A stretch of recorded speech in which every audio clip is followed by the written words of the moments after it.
√9.3 যদি সংখ্যা ৰেখাত উপস্থাপন কৰিবলগীয়া হয় তেন্তে আমি 9 সেন্টিমিটাৰ 9.3 9.8 এটা একৰ পৰা এটা হল 9 সেন্টিমিটাৰ আৰু এটা তিনটা দশমিক ধৰিলে 3 তো ইয়াৰ পৰা আমি কি কৰিম 9 সেন্টিমিটাৰ আমি লগ লাগিব এটো 9 সেন্টিমিটাৰ এটো 9 সেন্টিমিটাৰ জোখৰ লোৱা হ'ল আৰু ইয়াতে আমি কি কৰিম আৰু 1 সেন্টিমিটাৰ আগবঢ়াই দিম আৰু 1 সেন্টিমিটাৰ এৰছো 9 সেন্টিমিটার ইয়ালৈকে আছিল এতিয়া 1 সেন্টিমিটার আগবঢ়াই দিলো এটো 1 সেন্টিমিটার বেছি বঢ়াই দিয়া হ'ল এতিয়া আমি এই ৰেখাডালক আমি সমানে দুভাগ কৰিম অৰ্থাৎ আমি সমানে দুভাগ কৰিবলগীয়া হলে আমি কি সমদ্বিখণ্ডিত কৰিব লাগিব আমি এই কম্পাছৰ সহায়ত অৰ্থাৎ ইয়াত মধ্যবিন্দুটো আমি বিচাৰি উলিয়াব লাগে তো তাৰ বাবে আমি কি কৰিব লাগে এই কম্পাছৰ সহায়ত আমি উলিয়াব পাৰিম ইয়াত কি কৰিব আধাতকৈ বেছি ইয়াত মিলি লবা মেলাৰ পিছত ইয়াত বৃত্তচাপ এটা অংকন কৰিব পাৰা ওপৰত এটা চাপ আঁকি দিয়া আৰু তলত এই ধৰণে আঁকি লবা আকৌ এই জোঙা বা পয়েন্টেড টু ইয়াত এই বিন্দুত লগাই লবা আৰু ইয়াত এই ধৰণে চাপ দুটা অংকন কৰি লবা এতিয়া এই বিন্দু দুটা যদি আমি সংযোগ কৰি দিম এই বিন্দু দুটা যদি সংযোগ কৰি দিও তেন্তে কি হ'ব সব আমি ইয়াৰ মধ্যবিন্দুটো পোৱা যাব অৰ্থাৎ এই ধৰণে আমি মধ্যবিন্দু নিৰ্ণয় কৰিব পাৰো মধ্যবিন্দু এই ধৰণে কম্পাছৰ সহায়ত নিৰ্ণয় কৰা হয় অৰ্থাৎ কি এই ৰেখাডালক সমানে ইয়াত দুভাগ কৰা হ'ল আমি ইয়াত চেক কৰি চাব পাৰো ইয়াত যেটো পয়েন্টেড আছে বা জোঙা অংশটো আমি ইয়াত থৈ দিলো ইয়াত থোৱাৰ পিছত আমি ইয়াক এই ধৰণে ইয়াত যিমান আছে একেটাই সেম আছে তো ইয়াক আমি এই বিন্দুৰ পৰা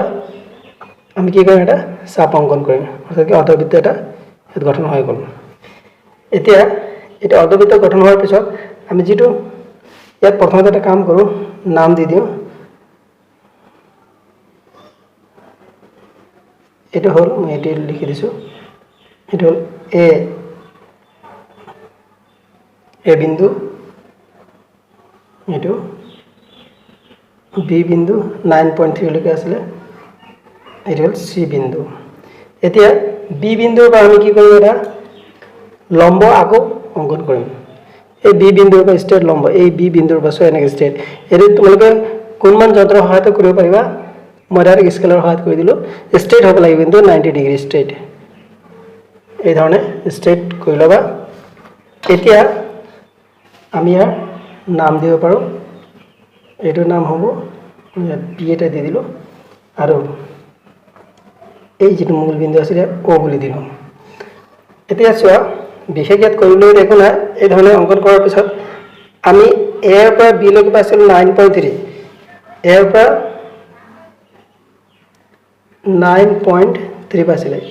এ বিৰ যোগ পাইছো আমি কিমান পাইছিল 9.3 এই 9.3 হল এ বিৰ যোগ আছিল 9.3 ইয়ালৈকে আছিল এটা 1 সেন্টিমিটাৰ ওপৰঞ্চি আমি লৈছিলো এই বি বিন্দু লৈ এতিয়া এটো হল 9.3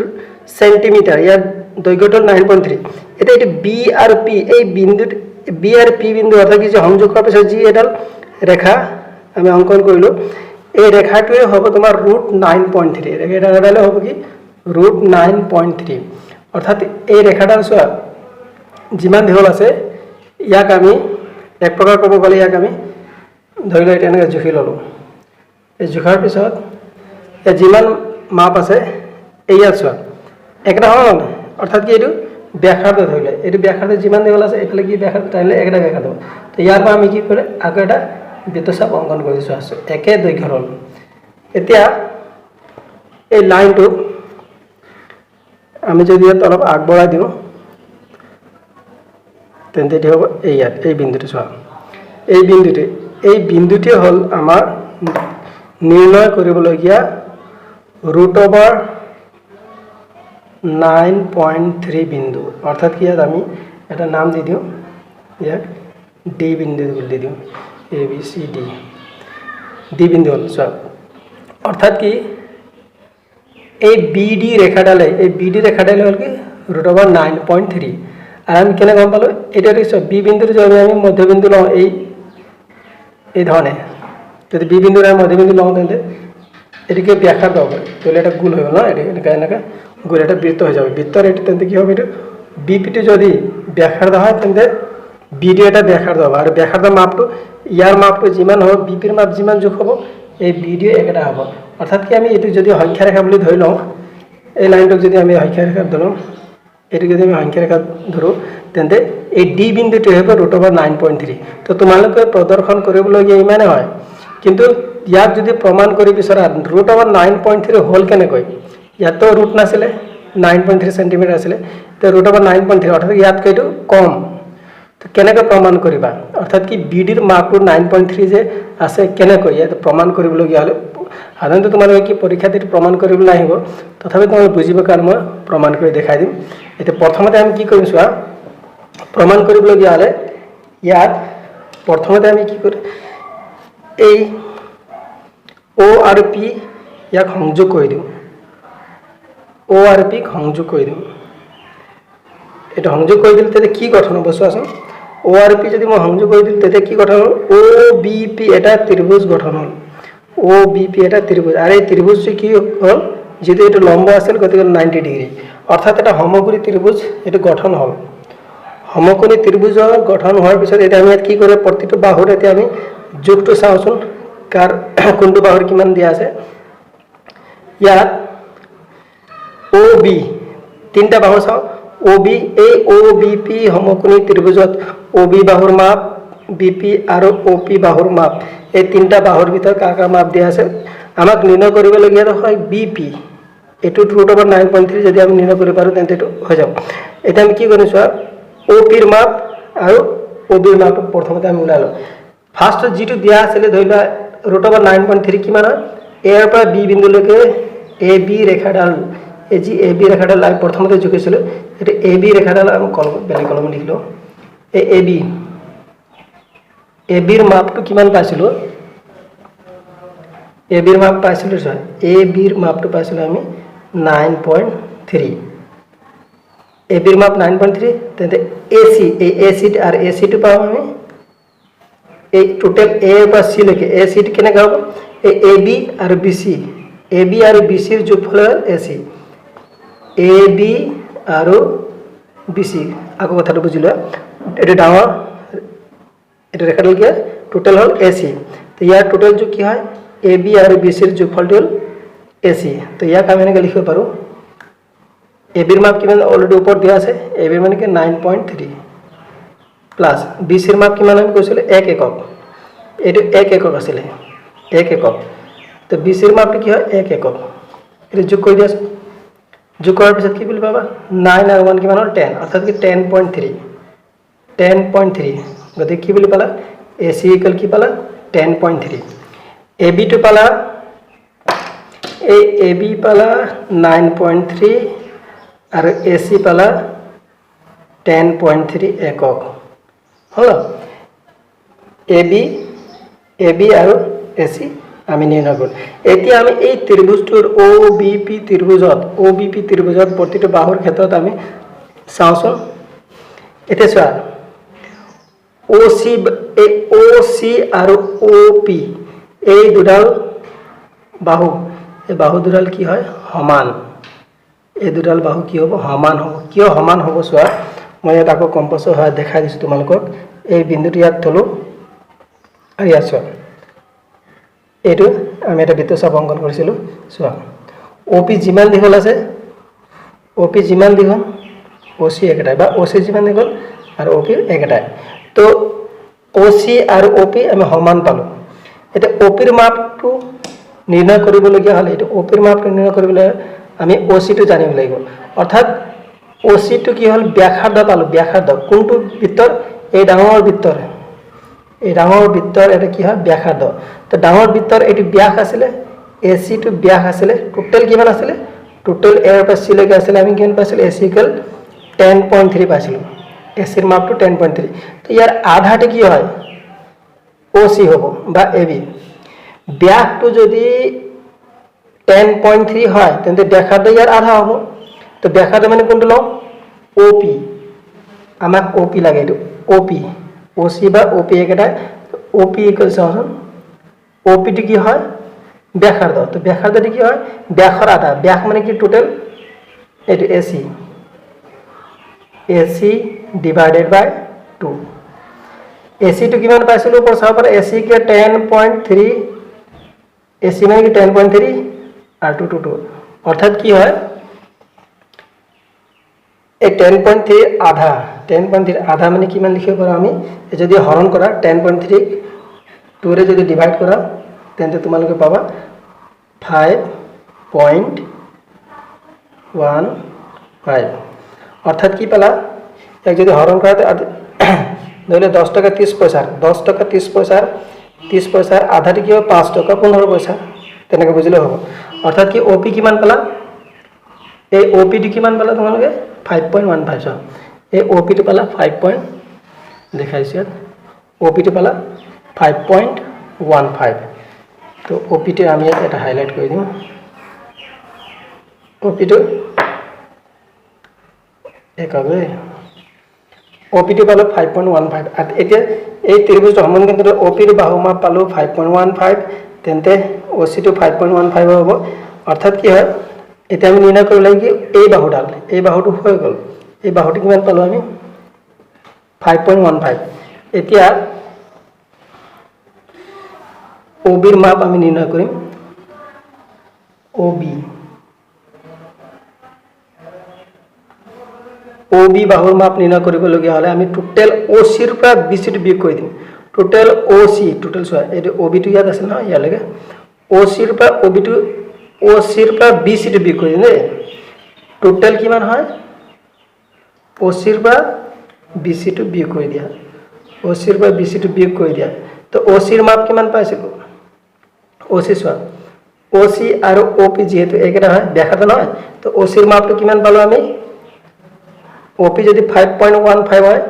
ওপি 5.15 হয় তেন্তে ওসি 5.15 এ হ'ব ওসি যদি 5.1 মানে ওপিটি যদি 5.15 হয় তেন্তে ওসিটো 5.15 হ'ব আর বিসিটি কিমান পাইছিল বিসিটি পাইছিল আমি 1 একক চিত্ৰত দেখাইছো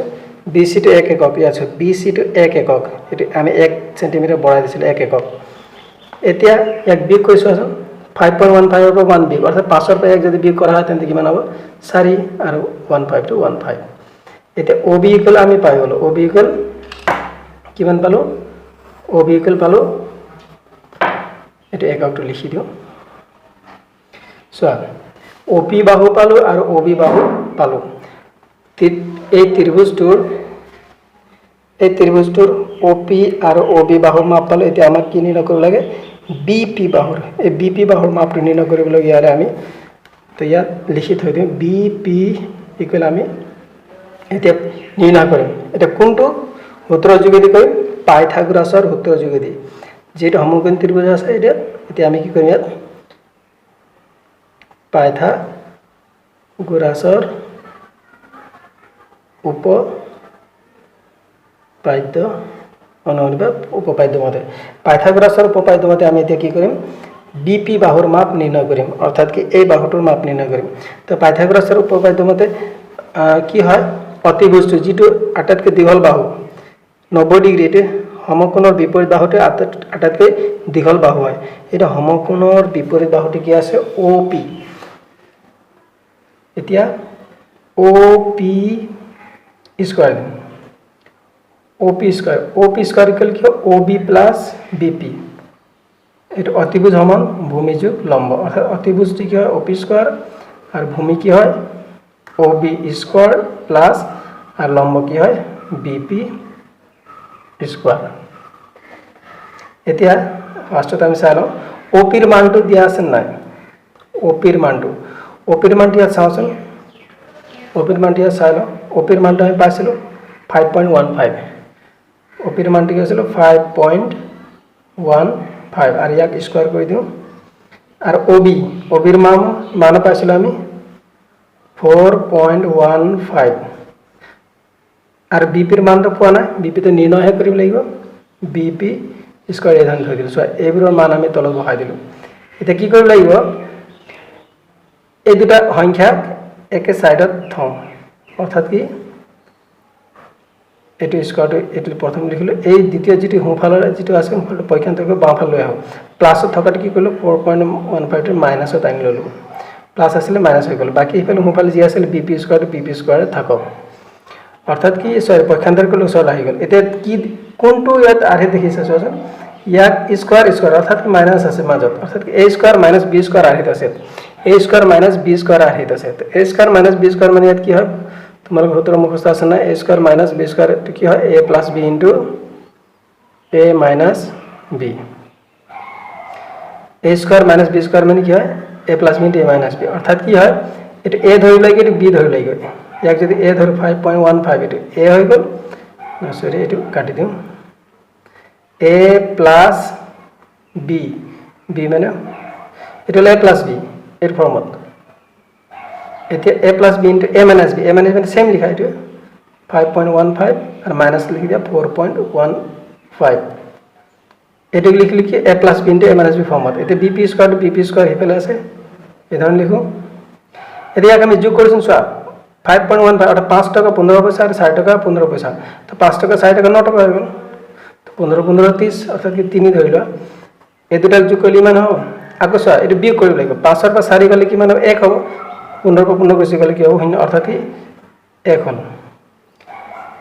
বা তোমালোকে এফালে যোগ কৰি চাব পাৰা এৰ যোগ কৰাৰ পিছত এটো হল আৰ বিয়োগ কৰাৰ পিছত এটো হল এটো কি ব্র্যাকেট মানে কি পূরণ হৈ আছে ইয়াত bp স্কয়ার এফালে এই ধরনের লিখা এটা 9 দিয়ে একক পূরণ করে 9.31 যদি পূরণ করে 9.3 হবে আর bp স্কয়ার লিখি থই এটা আমাক লাগে কি স্কয়ার মান না আমি এক স্কয়ারটা আতরা দিই স্কয়ারটা যদি আতরা দিই তো এফালে কি হয়ে যাবে রুট 9.3 আর bp গতিকে আমি bp টু আগল লও bp ইকুয়াল কিমান পালো রুট 9.3 এটা bp ইকুয়াল রুট 9.3 আমি উলে নির্ণয় কৰিব বিচাৰিছিল bp এর মানটো আর ইয়াত আমি আগতে দেখাই দিলো যে এই জি রেখাডাল আগবাড়ি গৈছিল এই রেখাডাল অর্থাৎ কি আমি যেটা লম্ব লৈছিল তার কি রুট ওভার 9.3 মই আগতে কৈছিল এটা প্রমাণ কৰি দেখাব লাগে কৈছিল না এটা প্ৰমাণ কৰি দেখাই দিয়া হল p ইকুয়াল 9.3 একক এইটা তোমালোকে প্রমাণ কৰিব পাৰা যদি প্ৰমাণ তো পৰীক্ষাত খুব সম্ভৱ নাহিব যদিও আহে তোমালোকে এই ধৰণৰ প্ৰমাণ কৰি দেখাই দিব পাৰা তোমালোকে এই ভিডিওটো চাই যদি ভাল লাগিছে তেন্তে তোমালোকে ভিডিওটো লাইক করিবা শেয়ার করিবা আর মোর চ্যানেলটো সাবস্ক্রাইব করিবা।